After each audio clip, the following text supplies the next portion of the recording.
So back Stauffer, 2022, stepping from Supersport 600 into the Superbike 1000. We know the Supersport's fast and it's fun, but it's a different world than the Superbike, isn't it? Yeah, 100%, and you learn that as soon as you jump on the bike. You know, my first laps that I had on the Superbike, I was like, oh, this is a lot different. You know, it's more powerful, heavier, and it's actually a lot bigger step than what others will sort of realise. And in 2022, it's a stacked field. Like, everyone's fast and on good bikes, so I'm just excited to get stuck in and start learning with all the fast boys. Now, chatting to your dad yesterday, he said you're very different to him as a racer, even though you've come from a racing family. He says you take a sort of conservative, step-by-step approach. You don't do anything silly. You're not a loose unit like the old boy was. Tell us about your approach in general, but specifically how it works for Superbike.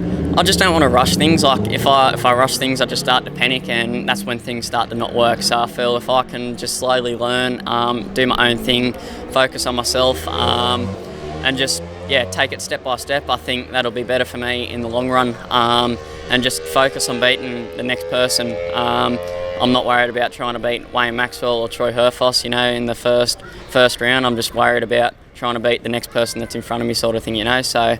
And I think that's a good approach to take into a Superbike, because it's so fast, and it can get you in a lot of trouble if you don't ride it properly. So that's good. And to have someone like Dad and Heath and the whole GDR Motostars team around me, it's just good to have them support me, and just great guidance from everyone. Everyone's working as hard as I am, so I think we're in a good position.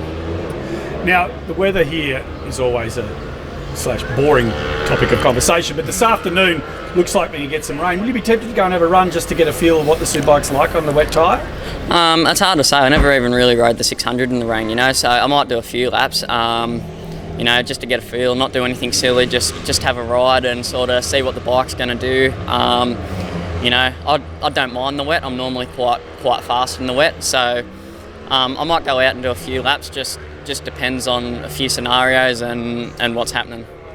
Now, lastly, you talked about your real goal is to just focus on the guy in front and see if you can get to them. But really, realistically, what are you thinking in terms of goals for the season, in terms of top 10, podium? Do you think they're realistic goals? What are your thoughts? It just depends, you know, because as I said, everyone's going so fast. Like, I mean, nearly the whole top 10 have the potential to win a race this year, you know.